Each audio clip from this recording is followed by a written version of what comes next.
Hey guys, so I've been feeling a bit nostalgic lately, and so I'm going to go off a list of movies I grew up watching, not including major Disney movies because, that would take forever, but other cartoons that 80s and 90s kids, um, most of whom grown up with. I know a couple of 80s and 90s kids who had never even heard of these, let alone seen them. So here's start.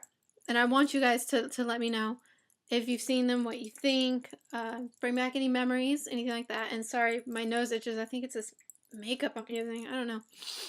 Um, Pippi Longstocking. And I'm talking about the cartoon where um, her father gets not thrown, but he falls overboard in the ocean. And then she goes to Villa Villa Kula with her horse and the monkey, Mr. Nilsson. And these whole two robbers try and steal her gold, stuff like that. I used to watch that at my grandma's house a lot, and so that has a lot of memories to it. The next is, of course, classic Swan Princess, and I'm talking about all three. I love the original. I love 2 and 3 as well. Um, the second one is about The second one is about the. Look, I'm gonna have to look it up now. I'm pretty sure the second one is about the guy trying to set a trap for Derek, and he was trying to steal Rothbart's something about that. And then the third one was with the woman, and she dresses up like a Swedish or a Norse person to impress Roger, and she tries to steal the forbidden arts. Um, Swan Princess classic. Next, the Iron Giant. A lot of people don't know this, but the person who voiced the giant is Vin Diesel. He went into a recording booth and he said the words. He would say like rock and tree, and then they would use electronics and warp it a little bit. And also, some people don't realize this. Jennifer Aniston is in that movie. She's the mother. It's a really funny movie. I know that too. If you watch it, when the train hits the giant and Mr. Mansley is interviewing the two train people conductors, those are actually caricatures of Ollie Johnston and oh my gosh, what's that other guy's name? They were always together. Frank Thomas and Ollie Johnston, who were two of Walt Disney's best animators. They were part of the Nine Old Men, which are the original animators. They did stuff like Fox and the Hound, Pinocchio, stuff like that. They did the older ones. So those are characters, and they also actually did the voices too. Another one, An American Tail. This is an 80s movie. American Tail about Fievel, who is a little mouse, and they're going to America from Russia, and he falls off the ship, and he lands in America, and it's his whole travel through trying to find his family. And then in American Tail, Fievel goes west, which is where they go from New York to the Midwest, and again, he falls off the train, and he has to try to find his way back. Most of these movies have Dom DeLuise in them, who was a great actor, great voice comedian. I actually read that he was so funny in real life that whenever he did a movie, they always added 2 or 3 days to the schedule because they would just sit there and laugh the whole time. Next, again, another huge classic, The Land Before Time. If you've seen some of my other videos, you realize the person who played Ducky, Judith Barcy, passed away when she was 10 years old. She was murdered by her father. So she is only Ducky in the first one. The rest are voiced by someone else. Most of these movies still make me cry.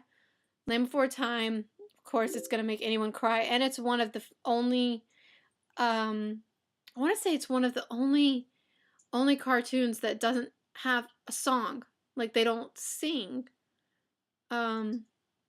One of them, it's not, the only one, but it's one of them.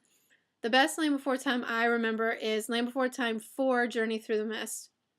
That is when Allie, the long neck, They have to journey back to the mysterious beyond to get a plant to save Littlefoot's grandfather who's dying. And I remember that movie very, very well because I used to watch that one at my grandma's a lot. And I still have some Land Before Time VHS tapes. Yeah, I think that's it about that one. Pebble and the Penguin. A lot of people don't know about this one. Pebble and the Penguin. Not Dom DeLuth. Don Bluth. Yeah, Don Bluth.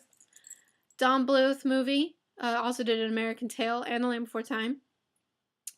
Pebble and the Penguin, about a penguin who is voiced by Martin Short, and he falls in love with Marina, who's this girl penguin. But to impress her, to impress female penguins, the males have to find a rock, and if the female likes the rock, then they become mates. So he finds this perfect pebble, and then so he goes on this. He gets separated from the other penguins, and he goes on this journey and gets captured, and he has to take this pebble back to Marina. And it's actually not a pebble; it's actually like an emerald, like a jewel.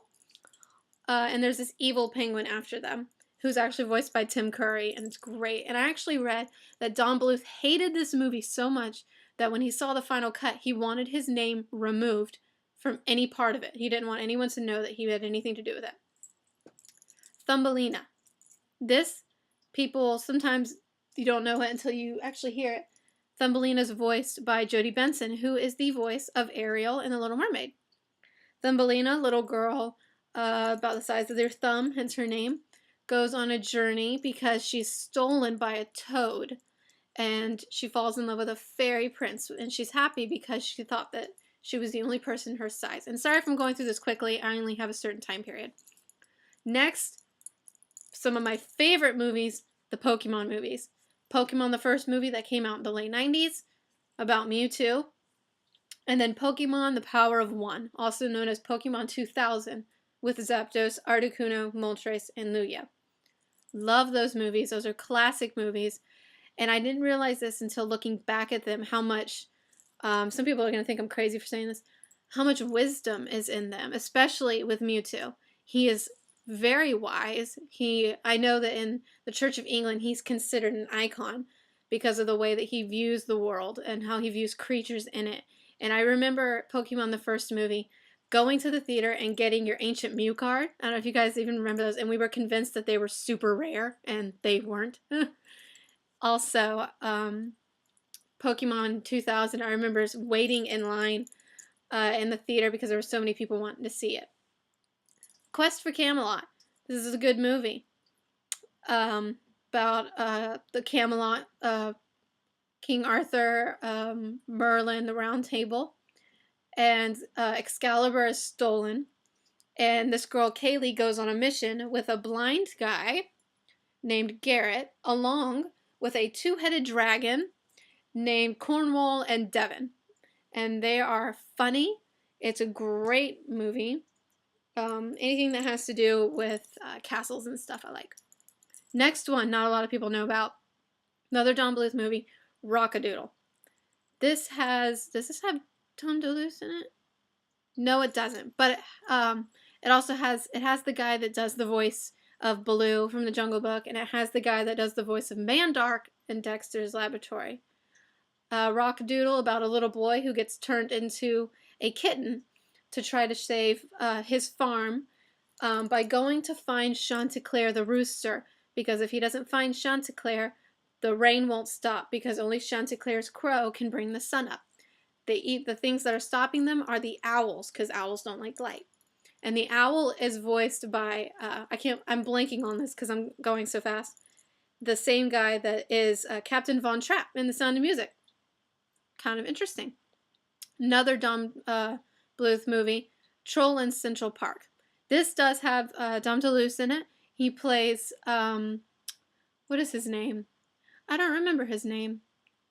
Yeah, I don't remember his name, but he's a little troll, and trolls are mean and ugly and hate anything beautiful, but he has a green thumb. Literally, his thumb is green, and whatever he touches, he can grow things, and he loves beautiful things, so he gets banished to New York, where he goes to Central Park, and he becomes friends with this little boy and his baby sister, and stuff like that. Next, we're back, A Dinosaur Story. This is about a dinosaur, a guy, actually, who goes back in time and takes dinosaurs. He takes a T-Rex, a pterodactyl, a triceratops, and a something, whatever duck he was in Land Before Time, feeds them this brain cereal, and it makes them intelligent. They can start to talk, and they have emotions. They're not just animals.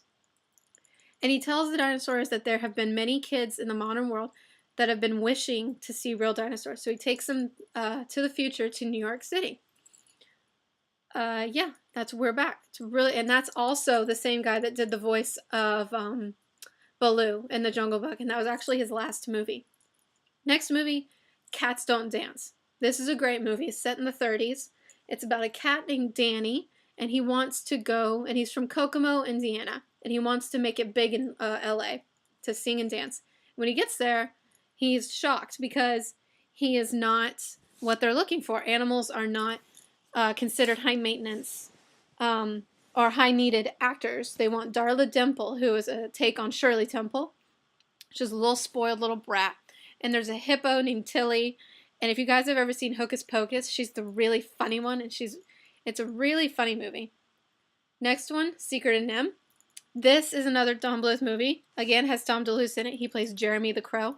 This is about a little mouse named Mrs. Brisby, and her son Timothy is sick with pneumonia, and they live in a stone near a farmhouse.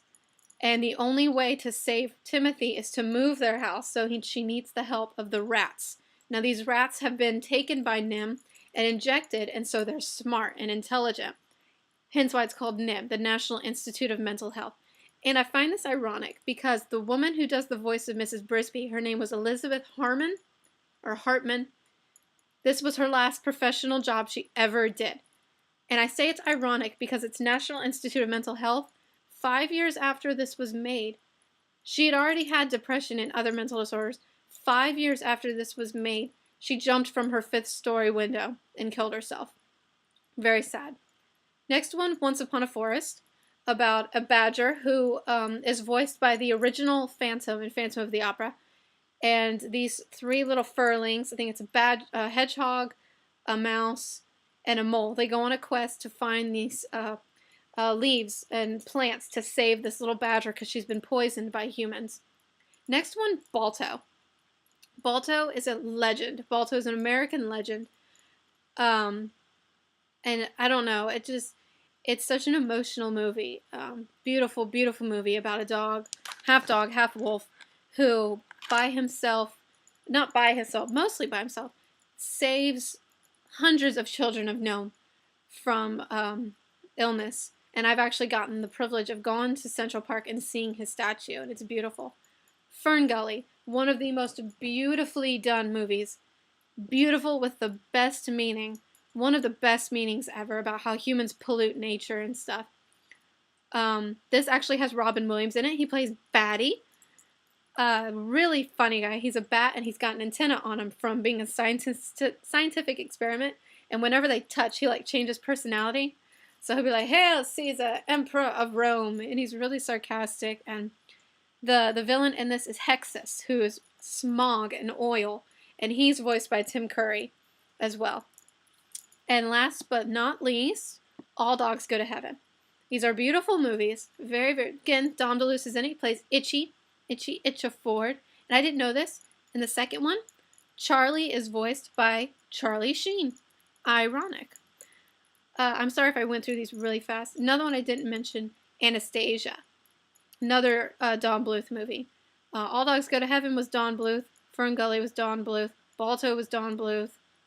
Don Bluth did a bunch of movies that people don't even realize. And if you look at his movies, you can almost see a similarity in how they're drawn and the animation. All Dogs Go to Heaven, great movie. Again, Judith Barcy did the voice of Anne-Marie. This was her last movie. She died before it was ever released. The song at the end was dedicated to her. It's a beautiful movie. So I went through these really fast because I only have 15 minutes. If you guys, please just let me know what you think. This has just been a nostalgic week for me, and I've been watching these over and over like a little kid.